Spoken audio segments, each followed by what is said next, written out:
김남국 의원이 대선 전후 2억 5천만 원이 넘는 액수를 코인 연계 은행 계좌에서 인출한 것으로 전해졌습니다. 이른바 김남국 방지법은 본회의 통과를 앞뒀습니다. 검찰이 민주당 전당대회 돈봉투 의혹과 관련해 윤관석 의원을 불러 조사하고 있습니다. 송영길 전 대표 수사도 본격화할 전망입니다. 우리 정부가 앞서 우크라이나가 요청한 물품 가운데 지원 가능한 비살상 무기 선별에 들어갔습니다. 국산 휴대용 신형 지뢰 탐지기와 긴급 후송 차량 등이 지원될 것으로 보입니다. 인구 소멸 탈출구 연속 기획으로 짚어봅니다. 회사원 월급과 맞먹는 가사도우미 비용이 부담으로 지적되는데 외국인 가사도우미를 월 100만 원에 도입하자는 법안이 제출됐습니다. 싱가포르 사례 살펴봤습니다. 여야가 전세 사기 피해자를 지원하기 위한 특별법에 합의했습니다. 인천 미추홀구 전세 사기 피해자들은 피의자들이 재판을 의도적으로 지연하고 있다고 주장했습니다. 전국이 황사로 몸살을 앓았습니다. 이번 황사는 내일 오전 물러나겠습니다. 먹을거리 물가 오름세가 더 가팔라지고 있습니다. 닭은 올해만 30% 인상됐고 한우는 10일 사이에 10% 가까이 올랐습니다.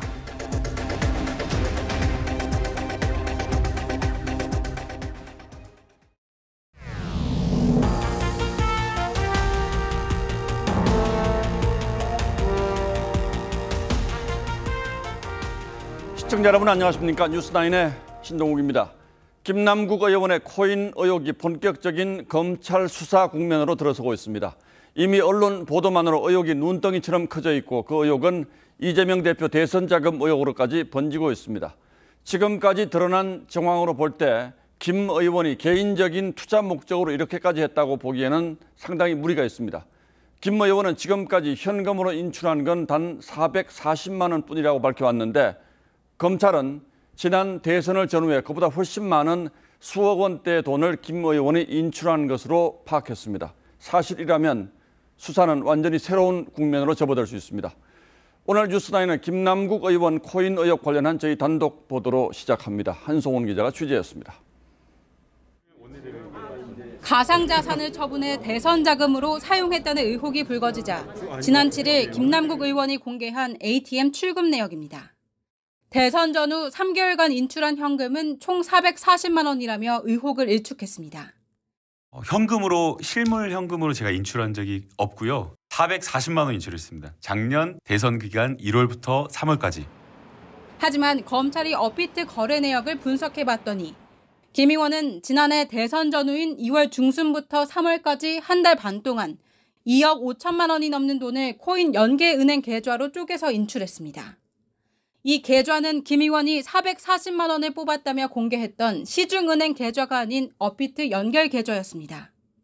하지만 김 의원은 그 해분 재산 신고 때 현금으로 뺀 2억 5천여만 원은 신고하지 않았습니다. 검찰은 업비트 이외의 거래소와 연계된 계좌에서도 현금이 인출됐을 가능성이 있다고 보고 자금 흐름을 더 살펴보고 있습니다. 김 의원이 거래소를 바꿔가며 코인을 거래하면서 대선 전후 거액을 인출한 만큼 여당은 대선 자금 세탁 가능성을 의심하고 있습니다. 자금 세탁의 가능성까지 제기하고 있습니다. 경위가 추가로 밝혀짐에 따라 개인의 코인 거래 중독 문제를 넘어 중차대한 비리 커넥션 문제는 아닌지. TV조선은 김 의원의 추가 해명을 듣기 위해 연락했지만 닿지 않았습니다. TV조선 한송원입니다. 의문의 줄기가 지난 대선으로 타고 올라가면서 민주당 전체가 흔들리고 있습니다. 아직 일부 강성 지지층에서는 김 의원을 응원하는 목소리가 적지 않지만 당내 균열은 갈수록 뚜렷해지고 있습니다. 특히 민주당이 강성 지지층 이른바 개딸들을 끊어내지 못한다면 더 큰 위기를 맞을 거란 우려의 목소리가 당내에서 커지고 있습니다. 민주당이 사실상의 내전 상태로 접어들고 있는 겁니다. 이어서 정민진 기자가 보도합니다. 오늘 아침 민주당 최고위원회의에서 웃음을 띠며 여유를 보이던 이재명 대표가 G7, G8은 들어봤어도 G8은 또 뭡니까? 이 대표 강성 지지층을 비판하는 고민정 의원 발언에 표정이 굳어집니다. 문제를 지적하는 이들을 원색적으로 비난하며 윽박질렀습니다. 수박이라며 좌표 찍기와 문자 폭탄을 퍼부었습니다. 비명계 이원욱 의원은 자신이 받은 문자 폭탄을 공개했는데 수박들은 완전 박멸해야 한다. 수박들이 당선될 바엔 차라리 국힘이 낫다는 원색적인 비난으로 가득했습니다. 이 의원은 이 대표가 이걸 보고도 강성 팬덤들과 단절할 생각이 없냐고 다그쳤고, 조국의 강에서 건너지 못한 이유, 강성 팬덤들의 영향력이 굉장히 컸었는데 지금 김남국의 늪에서 헤어나지 못할 가능성이. 김종민 의원도 욕설과 협박으로 주저앉히려는 행태는 명백한 정치 폭력이라며 지금 상태를 방치하는 것 직무유기라고 지적했습니다. 이 대표가 자신의 팬카페 제명인의 마을 이장직부터 그만둬야 한다고 요구했지만 이 대표 측은 명예직에 불과하다며 선을 그었습니다. 현재 이 팬카페에는 김남국 의원이 힘내세요라는 제목의 글이 필독 공지 상황에 올라와 있고 400개 넘는 댓글과 1000개에 가까운 좋아요 응원이 붙어 있습니다. TV조선 정민진입니다. 이런 가운데 여야 정치권은 김남국 방지법 마련에 속도를 내고 있습니다. 국회의원을 포함한 고위공직자가 가상자산을 단 1원이라도 가지고 있다면 반드시 신고하도록 하겠다는 것이 법안의 골자입니다. 그런데 벌써 실효성이 의문스럽다는 지적이 나왔습니다. 그 이유는 이광희 기자가 취재했습니다. 국회 정치개혁특별위원회가 법안 소위와 전체 회의를 잇따라 열고 국회법 개정안을 만장일치로 의결했습니다. 국회법 일부 개정 법률안 대안을 채택하고자 하는데 이의 없으십니까? 가결되었음을 선포합니다. 국회의원의 사적 이해관계 등록 대상에 기존의 부동산과 주식 외에 가상자산까지 포함시킨 겁니다. 거액의 코인을 가진 김남국 의원이 가상자산 관련 법안을 발의한 사실이 드러나면서 앞으로는 가상자산과 관련해서도 국회의원의 의정활동에 이해충돌 소지가 생기지 않도록 하겠다는 겁니다. 단돈 1원이라도 가상자산을 취득하거나 보유하고 있으면 이것까지 전부 신고. 국회 행정안전위원회도 법안 소위를 열고 국회의원을 포함한 고위공직자의 재산 신고 대상에 가상자산을 포함하는 별도의 공직자윤리법 개정안을 의결했습니다. 국회의원과 직계 좀비 속의 가상자산까지 모두 신고 대상입니다. 포함되죠. 왜냐하면 오래 가상자산을 갖고 있던 것도 거래를 했어도 제로가 됐어도 포함하게 돼 있습니다. 여야는 두 법안 모두 오는 25일 본회의에서 처리하기로 했습니다. 하지만 해외 거래소나 개인 간 거래의 경우에도 거래 정보 제출을 강제할 수 있는 방안이 빠져 실효성에 대한 의문은 남습니다. TV조선 이광입니다. 민주당 전당대회에서 돈 봉투를 뿌린 혐의를 받는 윤관석 의원이 검찰에 소환돼 조사를 받고 있습니다. 현역 의원으로는 이성만 의원에 이어 두 번째 소환이고 앞으로는 봉투를 받았다는 의심을 받는 의원들에 대한 줄 소환이 예정돼 있습니다. 현장 취재기자 연결합니다. 자, 주원진 기자, 조사가 상당히 장시간 이어지고 있군요. 네, 윤관석 의원은 오전 10시쯤 검찰에 나와 11시간째 조사를 받고 있습니다. 지난주 금요일 이성만 의원에 이어 현역 의원으로는 두 번째 검찰 출석인데요. 윤 의원은 이 의원 때와 달리 취재진을 피해서 비공개로 검찰에 나왔습니다. 윤 의원은 2021년 민주당 전당대회 전에 송영길 후보 지지세를 유지하려면 의원들에게 돈을 줄 필요가 있다며 300만 원 상당의 돈봉투 20개, 총 6천만 원 마련을 지시하고 현역 의원 10여 명에게 전달도 한 혐의를 받습니다. 돈봉투는 구속된 강내구 전 한국수자원공사 상임감사에게 지시해 조달한 것으로 검찰은 파악했습니다. 윤 의원은 혐의를 대부분 부인한 것으로 전해졌습니다. 검찰은 윤 의원이 돈봉투 사건에서 주도적 역할을 한 만큼 구속영장을 청구하는 방안도 검토 중입니다. 예, 검찰 수사가 상당히 진행된 것 같은데 송영길 전 대표는 언제쯤 소환할까요? 네, 검찰은 돈봉투 전달에 관여한 피의자들 모두 조사를 마쳤고 이제부터는 돈봉투를 수수한 의혹을 받는 의원들을 줄줄이 소환 조사할 것으로 보입니다. 또 돈봉투 최종 수혜자로 지목된 송영길 전 대표도 조만간 검찰에 출석할 전망입니다.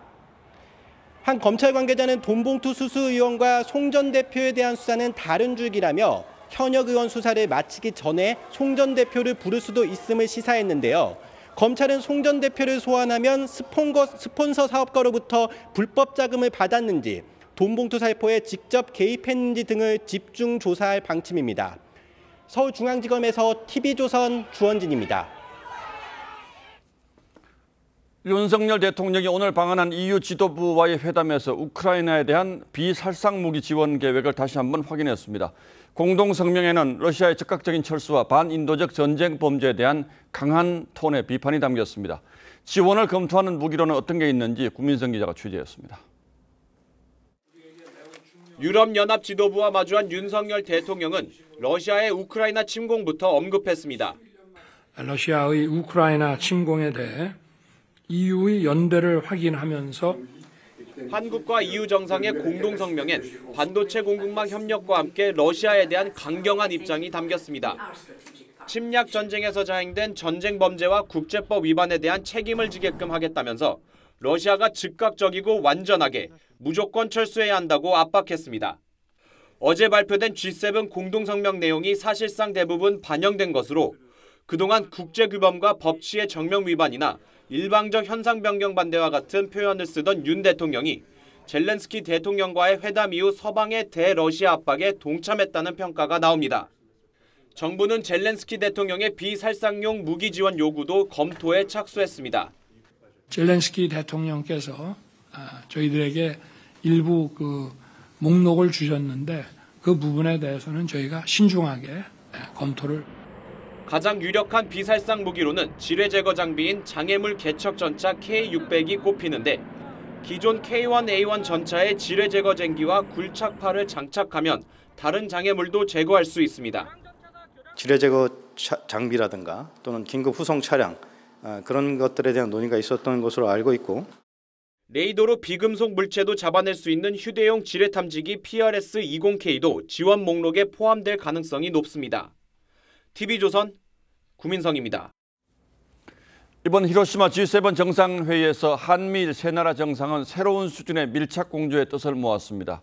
그리고 바이든 대통령이 제안한 워싱턴 3자 회담은 오는 7월쯤 열릴 걸로 보입니다. 벌써 5월이 다 끝나가니까 세 정상이 금방 또 만날 예정이라는 뜻이죠. 그리고 다음 만남에서는 새로운 협의체가 탄생할 가능성도 있다고 합니다. 그 협의체는 구체적으로 어떤 모습이 될지 홍현주 기자가 자세히 취재했습니다. 한미일 3국 정상은 9월 유엔 총회에 앞서 7월쯤 워싱턴에서 만나는 걸 검토 중입니다. 3국이 일제히 발표한 새로운 차원의 공조를 다지기 위한 실질적인 방안들이 논의될 전망입니다. 대통령실은 북핵이나 미사일에 대한 경보정보 공유와 대응 훈련 체계를 강화하는 과정이 이뤄질 것이라고 설명했습니다. 정부는 한미 핵협의그룹이 정착된 뒤 일본과 호주가 참여할 가능성은 열어두었지만 협의체 자체를 곧바로 확장하는 것은 부정적인 반응을 보였습니다. 다음 정상회담에서 갑자기 NCG에 일본을 참여시키는 일은 없을 것 같고요. 일각에선 중국을 견제하는 성격의 미국과 일본, 인도, 호주 간 4개국 안보협의체인 쿼드처럼 한미일 정상 간 협력 체제를 정례화하는 새로운 협의체 창설을 목표로 할 거란 전망도 나옵니다. 중국의 반발 가능성에 대해 대통령실은 고위급 대화를 이어가고 있다며 중국과 양자 전략 대화를 시작해 연내 한중일 정상회담을 추진한다는 입장입니다. 바이든 미 대통령이 중국을 분리하려는 것이 아니라 위험을 제거하는 게 목표라고 밝힌 만큼 한미일 안보 협력을 강화하면서도 중국과는 실리를 잃지 않은 외교가 필요해졌습니다. TV조선 홍현주입니다.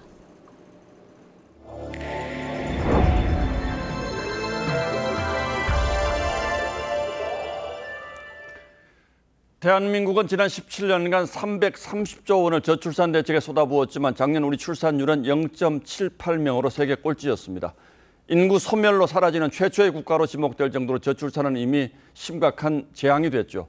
아이를 안 낳는 이유는 사회적, 경제적으로 셀 수 없이 많지만 최소한 양육비 때문이라는 말은 나오지 않도록 하자는 논의가 최근 정치권을 중심으로 시작됐습니다.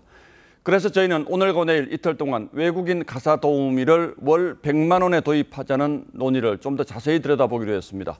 먼저 이태희 기자가 양육비 때문에 아이를 낳지 않겠다는 부부를 만났습니다.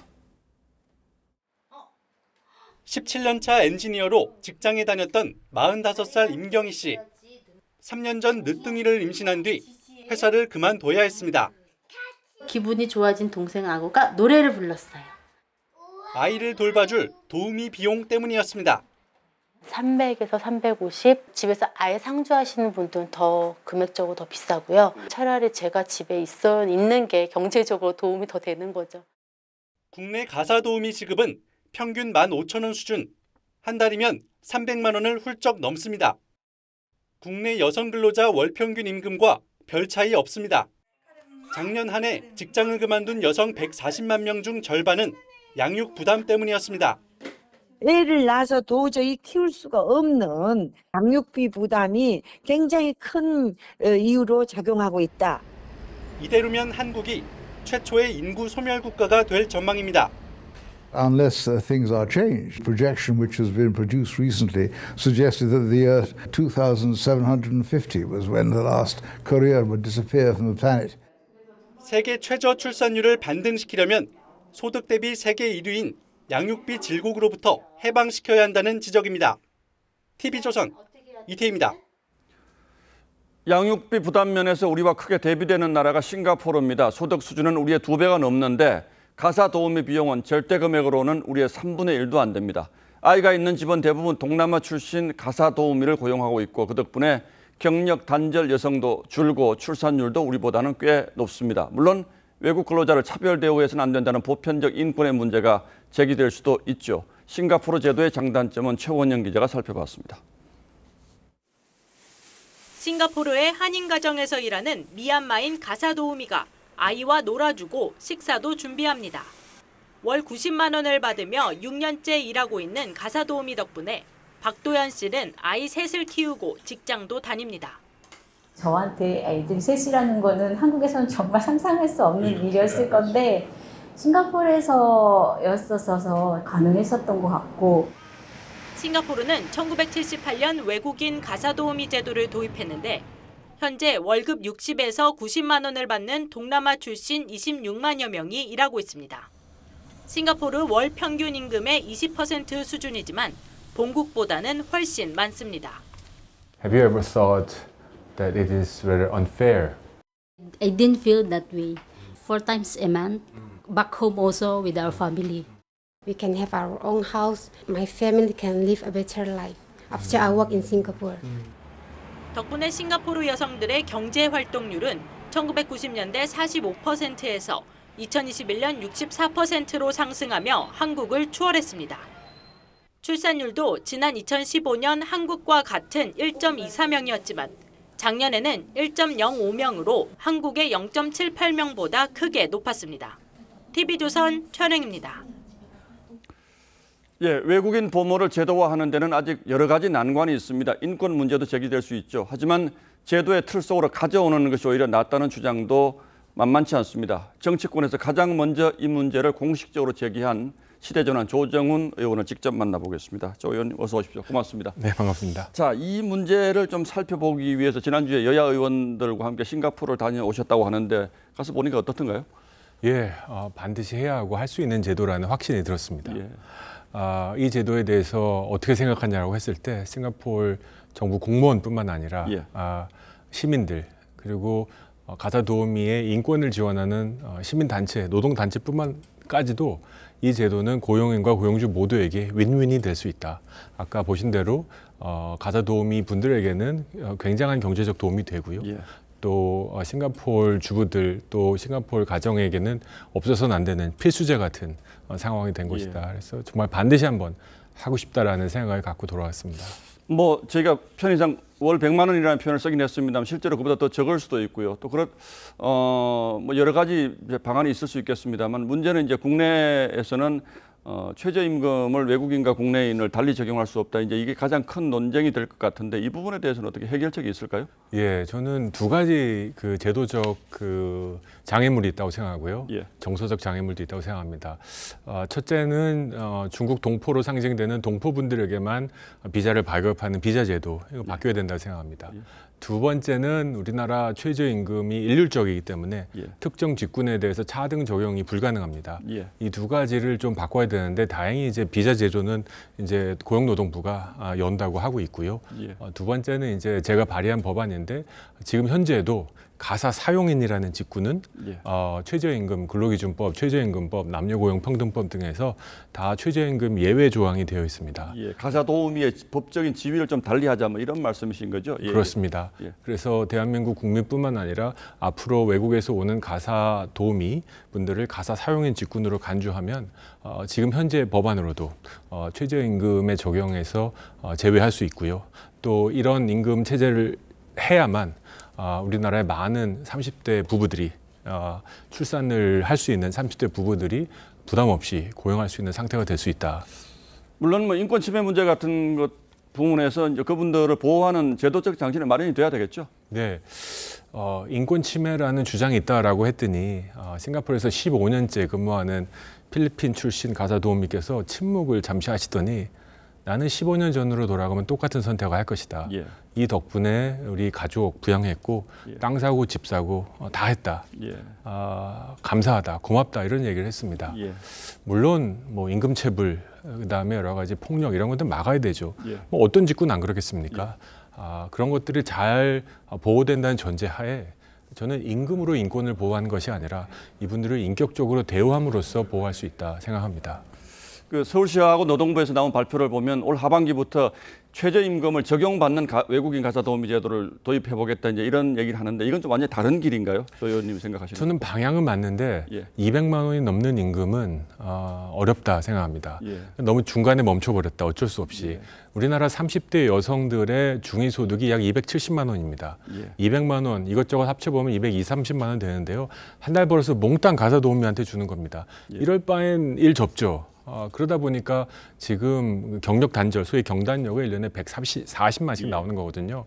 방향은 맞지만 앞으로 좀 더 적극적으로 실은 국제적인 그 노동, 송출국이라고 하죠. 필리핀, 미얀마, 스리랑카 등에서 공식적으로 요구하는 노동 인건비가 약 50에서 60만 원 정도입니다. 예. 이 정도 선에서 우리나라도 거기다가 이제 교통비 등등 주거비 정도 하면 100만 원에서 충분히 모두가 만족하는 그리고 오고 싶어하는 외국인 가사 도우미 시장을 우리가 만들 수 있습니다. 예. 그 뭐 물론 뭐 부정적인 얘기를 하자면 끝이 없습니다만 한 가지 더 점검을 해보면 예를 들어서 100만 원을 받기로 하고 온 가사 도우미들이 다른 직종으로 이직을 하게 되면 훨씬 많은 급여를 받을 수 있다면 뭐 혹시 불법 체류자가 훨씬 더 늘어날 수도 있다 이런 걱정도 하시거든요. 이건 어떻게 볼 수 있습니까? 예, 불법 체류 문제는 실은 가사 도우미뿐만 아니라 전체 외국인 정책의 우리 가장 큰 약점이긴 합니다. 예. 200만 체류 외국인의 40만 불체자 이거는 안 됩니다. 예. 우리 법치 국가인 대한민국에서 있어서 안 되는 일입니다. 예. 그렇기 때문에 철저하게 준법을 지킬 수 있도록 외국인 관리가 필요합니다. 예. 하지만 싱가포르에서도 외국 가사 도우미와 다른 직군은 더 많은 임금을 받는데 이 직군에서 직군으로 옮겨가는 일은 거의 발생하지 않습니다. 예. 왜냐하면 철저한 관리가 되기 때문에 예. 그래서 이런 것들은 충분히 우리가 해결할 수 있다라는 생각이 듭니다. 예, 알겠습니다. 물론 뭐 이제 조 의원님이 이 얘기를 꺼낸 다음에 여러 말씀을 듣고 있고 또 비판도 많이 받는 걸로 알고 있는데 그러나 모두에 제가 말씀드린 것처럼 이렇게 되면 대한민국이 소멸할 수 있다는 이런 절박한 마음 때문에 이제 저희도 보도를 하는 건데 문제는 이제 국회 아니겠습니까? 국회에서는 지금 어떻게 논의가 진행되고 있습니까? 아마 제가 발의한 법안이 이번 주 이제 환노위에 상정되는 것으로 알고 있습니다. 예. 이것이 윈윈이 아니라 안 된다. 타부시하는 의견들 있는 거 알고 있습니다. 예. 하지만 대한민국 출산율 0.78, 제가 살고 있는 서울은 0.59입니다. 예. 이제는 불임 도시, 불임 국가가 되어가고 있습니다. 모락도 하지 않으면 우리 정말 소멸하고 맙니다. 예. 일본에서는 간병인, 돌봄 노동을 하기 위해서 베트남의 간호대학 출신 분들을 모셔간다고 합니다. 예. 이런 적극적인 외국인 정책을 통해서 우리 내국인의 출산율을 올리는 그런 노력을 정치권이 하지 않으면 우리 정치권은 책임을 방기하는 거라고 합니다. 비난받고 있습니다. 그럼에도 불구하고 이번 출장을 통해서 해볼 만하고 해야겠다라는 확신을 갖고 돌아왔습니다. 짤막하게 한 가지 더 여쭤보면 대통령 직속 저출산위가 있지 않습니까? 그쪽에서도 혹시 관심을 좀 가지고 있습니까? 이 방안에 대해서는? 예, 관심 있는 것으로 알고 있습니다. 예. 다만 이제 법적인 문제, 사회적인 비난 이런 것들을 좀 걱정하시는 것 같은데요. 예. 다시 한번 말씀드리지만 저희 지금 발등에 불이 떨어졌습니다. 예. 시간이 없습니다. 뭐든지 해보지 않으면 우리 후손들에게 큰 비난을 받을 거라고 생각합니다. 예, 알겠습니다. 좀 더 진전된 상황이 되면 다시 한번 모셔서 얘기를 듣는 시간을 마련하기로 하고 오늘은 여기까지만 듣도록 하겠습니다. 예, 조정훈 의원님 고맙습니다. 예. 감사합니다. 예.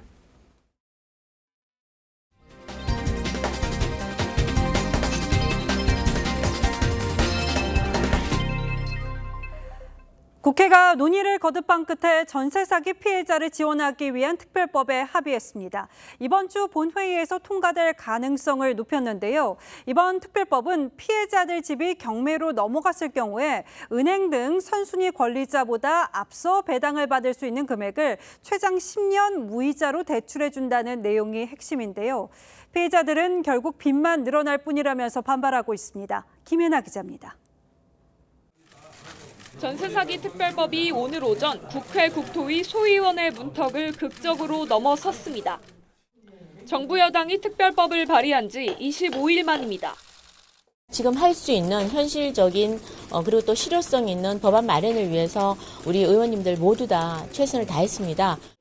피해자 지원책을 두고 줄다리기 해온 여야는 최우선 변제금을 받지 못하는 사각지대 피해자들에게 최대 10년간 무이자 대출을 지원하기로 했습니다.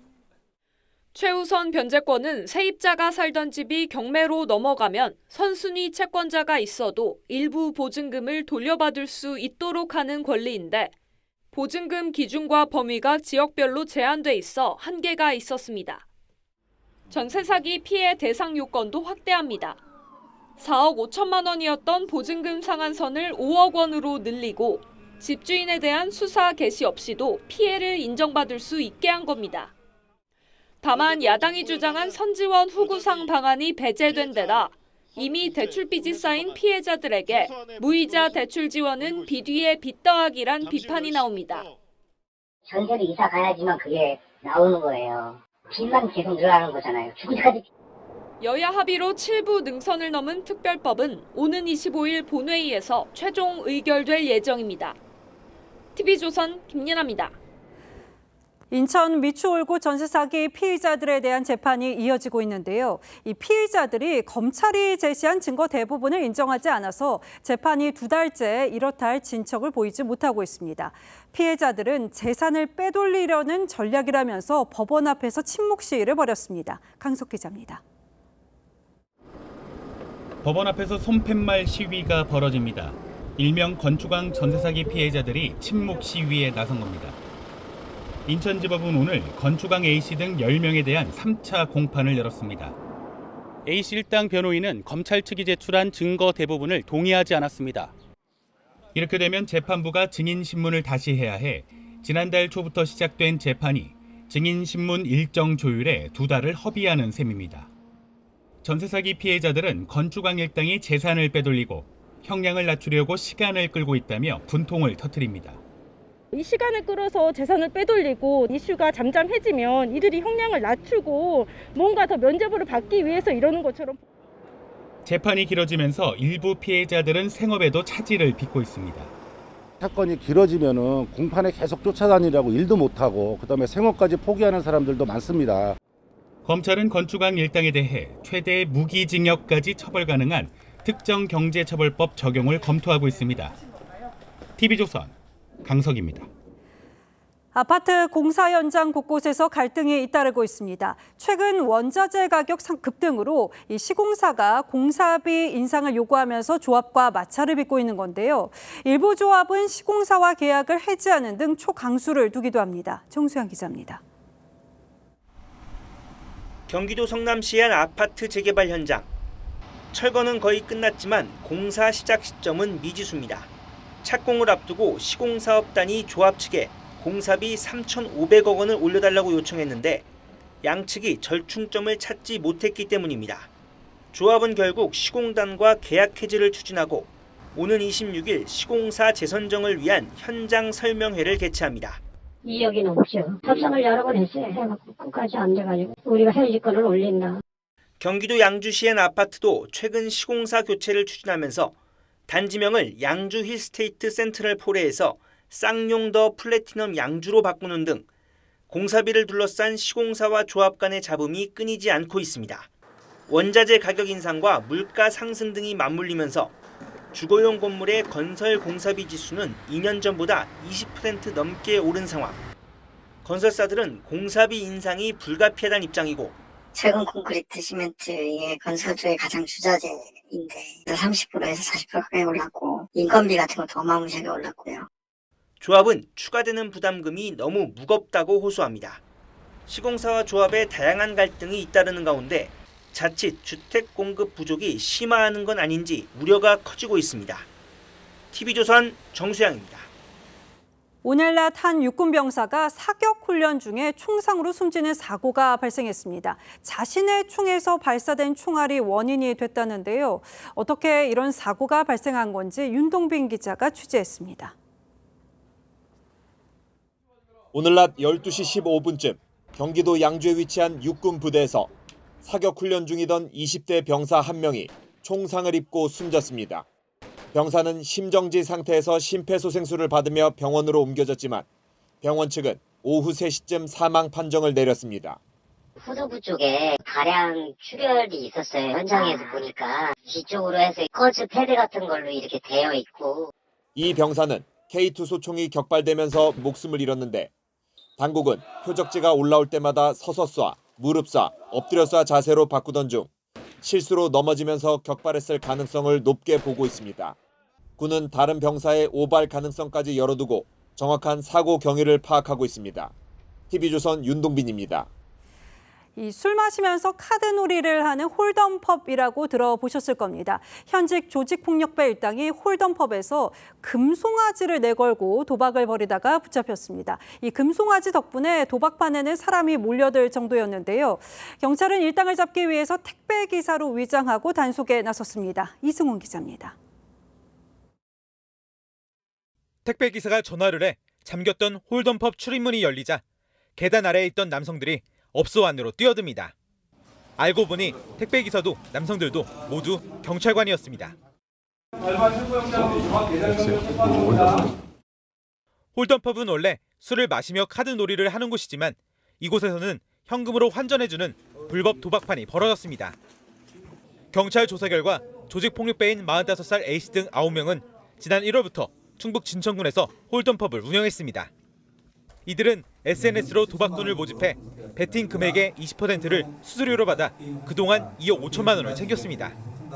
도박장 안에 현금 인출기를 설치하고 경찰 단속을 피하려고 출입문 등지에 CCTV도 10여 대를 달았습니다.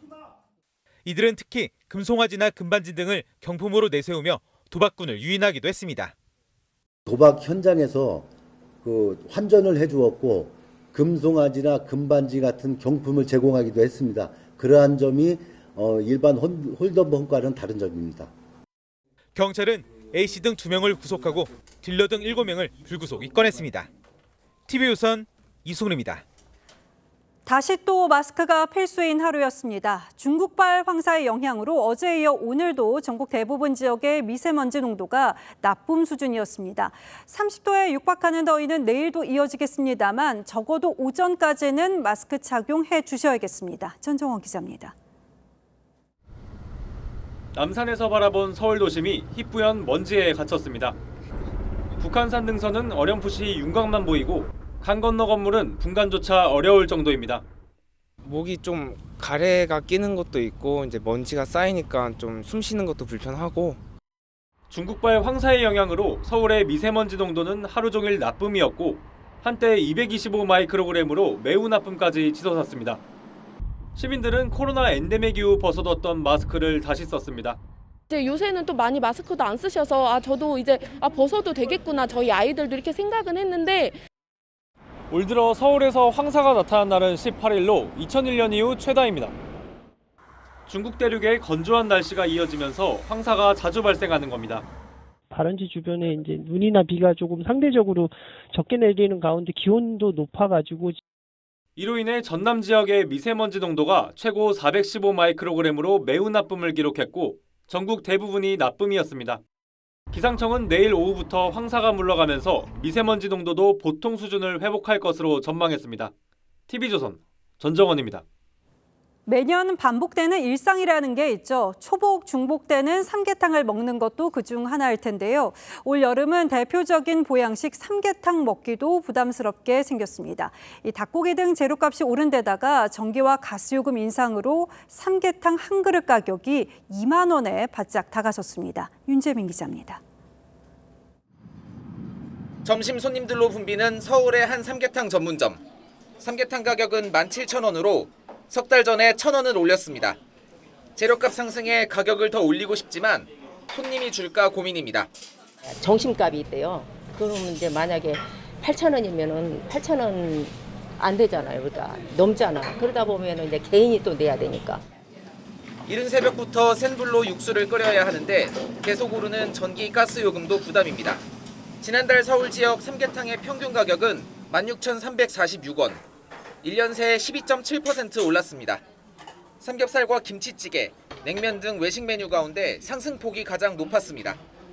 사료값이 오른 데다 지난 2월엔 조류독감까지 겹치면서 생닭 가격이 뛰었기 때문입니다. 삼계탕용으로 쓰는 이 닭고기 1kg의 산지 출고 가격은 3,090원으로 지난해에 비해 30% 가까이 올랐습니다. 치솟는 외식 물가에 번거롭더라도 집에서 직접 삼계탕을 만들어 먹는 게 낫습니다. 한 마리에 해가지고 한 18,000원, 2만 원 뭐 이렇게. 이렇게 해서 해 드시려고 사시는 거예요? 그렇지. 농식품부는 삼계탕용 닭고기 가격 상승세가 진정될 것이라지만 복날 성수기를 앞두고 음식점 삼계탕 가격은 더 오를 수 있다는 전망이 나옵니다. TV조선 윤재민입니다. 네, 닭고기뿐 아니라 4년여 만에 발생한 구제역 여파로 한우 가격도 들썩이고 있습니다. 이 전염성이 강한 데다가 방역 조치로 이 소 이동을 제한하면서 공급도 원활하지 않은 건데요. 구제역이 언제 잡힐지가 관건입니다. 장윤정 기자입니다. 수도권 축산물의 70%가 유통되고 있는 서울 마장동 시장. 가게마다 한우가 진열돼 있지만 거리는 한산합니다. 구정 지나고서는 우리나라 사람들은 거의 없어요. 아니 원래 많았죠. 비싸서 못 먹는 거지. 단가가 너무 비싸니까 고기 한 번 먹을 거 조금 저렴한 걸로 2번 먹고. 지난 10일 충북에서 4년 4개월 만에 구제역이 나타난 이후 지금까지 발생 건수는 모두 11건. 구제역 발생 이후 소 이동 금지 등으로 공급이 막히면서 한우 도매 가격도 뛰었습니다. 1등급 한우 도매 가격은 구제역 발생 하루 뒤인 11일 1kg당 14,000원대로 올라서더니 구제역 3건이 잇따라 발생한 16일에는 15,000원을 넘겼습니다. 정부는 구제역으로 살처분한 한우는 전체의 0.04%에 불과하다는 입장입니다. 기본적으로 백신을 하고 있기 때문에 살처분 두수가 그렇게 공급에 큰 충격을 줄 정도로 많이 이루어지지는 않을 거다. 그렇게 저희들은 예상을 하고 있습니다. 하지만 미국 일부 주에서 비정형 BSE, 일명 광우병이 발생하면서 수입 소고기 수급도 차질이 예상됩니다. 미 농무부는 해당 소는 즉시 폐기했고 시중에 유통되지 않았다고 밝혔지만 우리 정부는 미국산 소고기 검사 비율을 현재 3%에서 10%로 확대하기로 했습니다. 구제역에 미국 광우병까지 악재가 겹치면서 소고기 값을 끌어올리고 있습니다. TV조선 장윤정입니다. 다음 달 불어 승격되는 국가보훈부의 초대 장관으로 지명된 박민식 후보자에 대해서 오늘 국회에서 인사청문회가 열렸습니다. 야당은 이승만 기념관 설립 논란과 검사 시절 조작 증거를 활용했다는 의혹, 그리고 국회의원 시절 변호사 겸직 금지 규정을 위반했다는 의혹을 집중적으로 파고들었습니다. 이런 논란들에 박 후보자는 어떻게 답했는지 최민식 기자가 지켜봤습니다. 박민식 후보자는 이승만 기념관 건립사업 추진은 개인적 소신이라고 밝혔습니다. 전두환 전 대통령과 비교하는 질문에는 논할 가치도 없다고 했습니다. 전두환 씨와 이승만 대통령이 다르지 않다고 생각하거든요. 내란 목적 살인죄를 저지른 범죄자를 민주공화국에서 기념한다는 것은 이승만 대통령을 내란 목적 살인죄의 수괴로 생각하시는 것은 저는 전혀 제가 받아들이기 어려운. 야당은 박 후보자가 검사 시절 기소한 김홍수 사건의 증거 조작 의혹을 따져 물었는데 인간적으로 억울하다는 데는 수긍하고 사과했지만 검찰이 조작에 가담하는 건 말도 안 된다고 반박했습니다. 법원은 이렇게 본다는 거죠. 이 김홍수의 다이어리가 사후에 인위적으로 조작되었을 가능성이 높다. 핵심 증거를 검사가 나서서 조작한다라는 것은 그것은 있을 수 없는 일입니다. 당시 법조브로커 김홍수 씨로부터 금품을 받은 혐의로 기소됐던 김모 씨는 무죄를 선고받았는데 법원은 검찰이 핵심 증거로 제시한 김홍수 씨의 다이어리가 조작되었을 가능성이 높다고 판단했습니다. 야당은 박 후보자가 18대 국회의원 시절 법사위원을 지내면서 변호사 겸직금지 규정을 위반하며 사건을 여러 건 수임했다고 지적했는데 그 증거가 바로 대법원 판결문에 선명하게 남아있는 16건이 넘는 후보자의 선임 내용입니다. 빼도 박도 못할 변명의 여지 없는 불법입니다. 박 후보자는 행정착오라고 해명했고 검사 퇴직 후 수십억 원대 사건을 수임해 정관예우를 받았다는 지적에 대해서는 송구하다고 사과했습니다. 송구스럽게 생각을 합니다. TV조선 최민식입니다. 러시아와 우크라이나가 동부 최대 격전지 바흐무트 함락을 두고 신경전을 벌이고 있습니다. 젤렌스키 대통령이 함락을 인정하는 듯한 말을 했다가 다시 걷어들이며 논란이 가열되고 있는데 두 나라가 이 지역에 사활을 거는 이유가 뭔지 최원희 기자가 설명하겠습니다. 최대 격전지인 우크라이나 동부 바흐무트를 완전히 점령했다는 러시아의 발표가 있은 뒤 젤렌스키 대통령에게 질문이 쏟아집니다. Mr. President, President Zelensky, is Bakhmut still in Ukraine's hands? The Russians say they've taken Bakhmut. I think no. 모호한 답변에 우크라이나가 함락을 시인했다는 해석이 나오자 젤렌스키는 공식 입장을 통해 부인했습니다. Вони виконують дуже важливе завдання. Сьогодні вони знаходяться в Бахмуті. В яких точках ділитися не буду, але це говорить про те, що Бахмут не охоплений на сьогодні. 러시아와 우크라이나가 바흐무트를 놓고 함락 공방을 벌이고 있는 겁니다. 러시아는 지난해 7월부터 바흐무트 공세에 집중했습니다. 점령한다면 도네츠크 다른 도시로 진격할 수 있는 길목을 얻게 됩니다.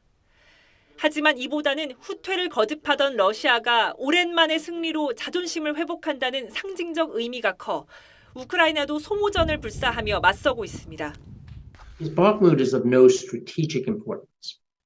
It doesn't make anything. So there's a war industry there. There's an entirely political campaign from the Russian point of view. 10개월 동안 이어진 지옥의 전투로 7만여 명이 살던 도시는 4천 명 정도만 남은 채 폐허로 변했습니다. TV조선 최원입니다. 이 한국의 명산들은 고지대까지 상록수들이 빽빽해서 사시사철 푸르름을 뽐내왔죠. 그런데 지리산 침엽수들이 겨울도 아닌데 하얗게 변해가고 있습니다. 온난화로 집단 고사하고 있는 건데요. 멸종 위기까지 우려됐습니다. 신경희 기자가 보도합니다. 해발 1732m로 지리산 제2봉인 반야봉. 마치 눈이 내린 것처럼 하얀 점들이 보입니다. 온난화로 기온이 오르자 광합성을 못하고 죽어버린 나무들입니다. 지리산 중봉은 초록빛보다 하얀 빛이 더 많이 보일 지경입니다. 사계절 침엽수가 푸르게 살아가는 해발 1500m에서 2500m 지대 아고산대의 나무 약 7만 그루가 말라 죽은 겁니다. 봄철 기온이 오르거나 적설량 부족처럼 봄철 가뭄 등에 의해서 생육 스트레스를 많이 받는 거로 나타났고요. 주원인은 온난화로 분석됩니다. 연평균 4도 이하였던 이 지역 기온이 2018년엔 7도까지 치솟았습니다. 추운 곳에 사는 침엽수가 살기 어려운 공기와 토양으로 산림 환경이 바뀌는 겁니다. 지리산 침엽수 5그루 중 1그루는 상태가 취약한 걸로 나타났습니다.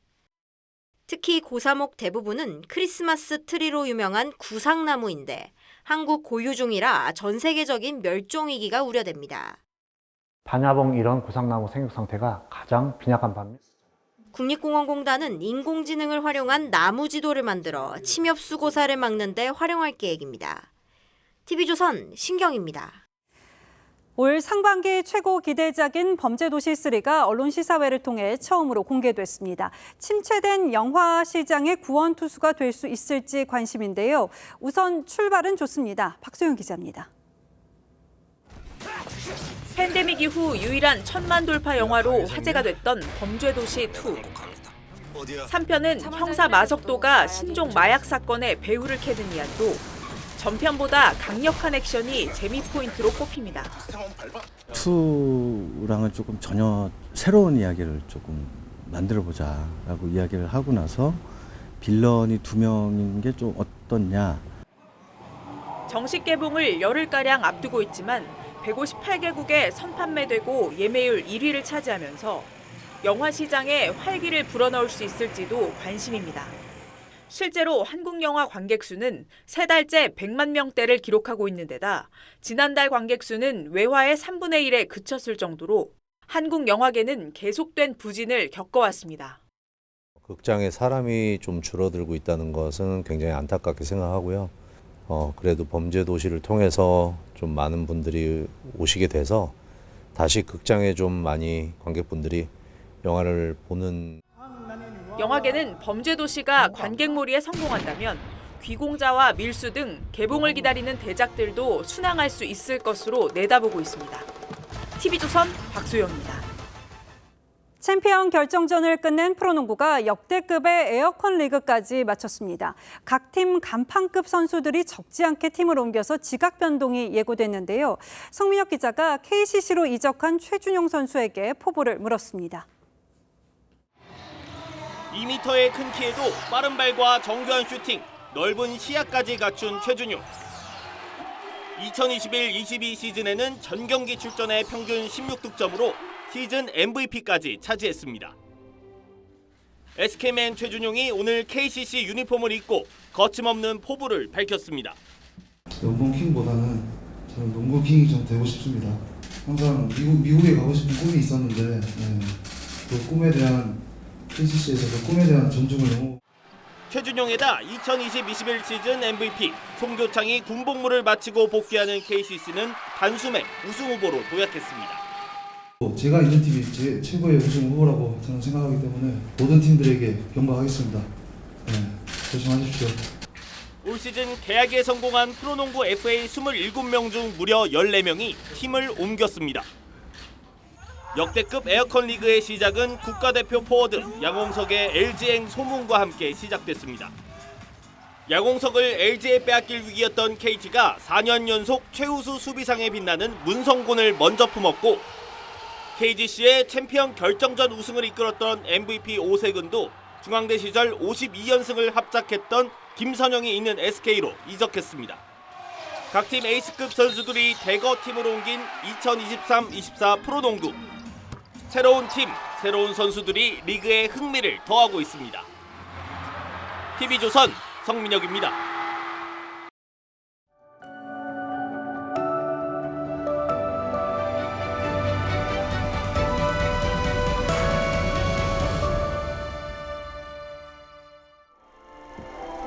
오랜만에 뵙습니다.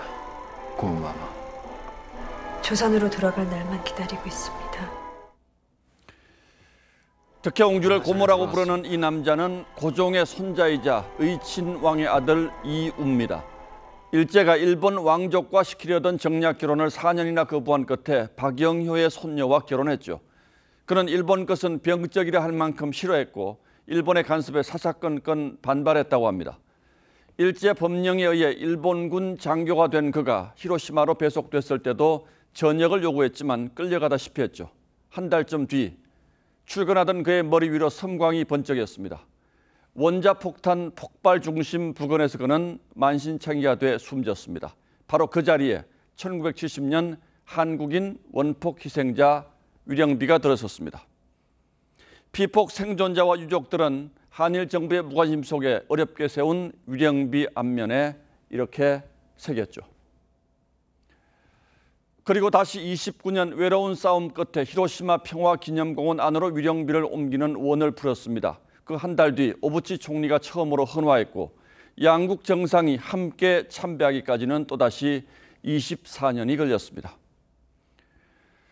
일본이 오랜 세월 한국인 원폭 희생자들을 외면한 배경에는 특유의 피해자 의식이 도사리고 있습니다. 일본이 원자폭탄의 최초 피해자라는 점을 부각함으로써 전쟁을 일으킨 가해자라는 진실을 애써 가리려는 심리를 가리키죠. 일본이 과거사 반성과 사죄를 머뭇거리는 것도 거기서 나온다고 할 수 있습니다. 한국인 원폭 피해는 위안부, 강제징용과 함께 일제가 우리 민족에게 남긴 가장 아픈 상처들입니다. 하지만 그 상처를 방치하다시피 해온 것도 사실이죠. 그렇다면 일본 총리가 먼저 제안해서 한국의 대통령과 함께 위령비에 고개를 숙인 것은 의미가 적지 않습니다. 바로 이 장면이 결과적으로 일본의 피해자 심리를 거스르는 것이 된다면 일본 총리로서는 나름 용기가 필요했을 겁니다. 대한민국 대통령이 처음 위령비에 참배하고 처음으로 피해 교민들을 위로한 것 역시 너무 늦었지만 당연한 일입니다. 너무 늦게 찾아뵀다는 윤석열 대통령의 사과에 이토록 감격하고 또 행복해하는 사진 한 장이 그 모든 것을 말해줍니다. 기시다 총리는 한국 답방 때 강제징용과 관련해서 많은 분들이 매우 힘들고 슬픈 경험을 한 데 대해 가슴이 아프다고 했습니다. 하지만 개인적 의견이라고 선을 그어서 아쉬움을 남겼죠. 그에 비해 위령비 공동 참배는 또 한 걸음 진일보로 평가할 만합니다. 한일 셔틀 외교가 미래를 향한 디딤돌을 이렇게 하나 둘 차곡차곡 쌓아간다면 두 나라 사이에 쌓인 불신도 언젠가는 녹아내리지 않겠습니까? 5월 22일 앵커의 시선은 미래로 가는 또 한 걸음이었습니다.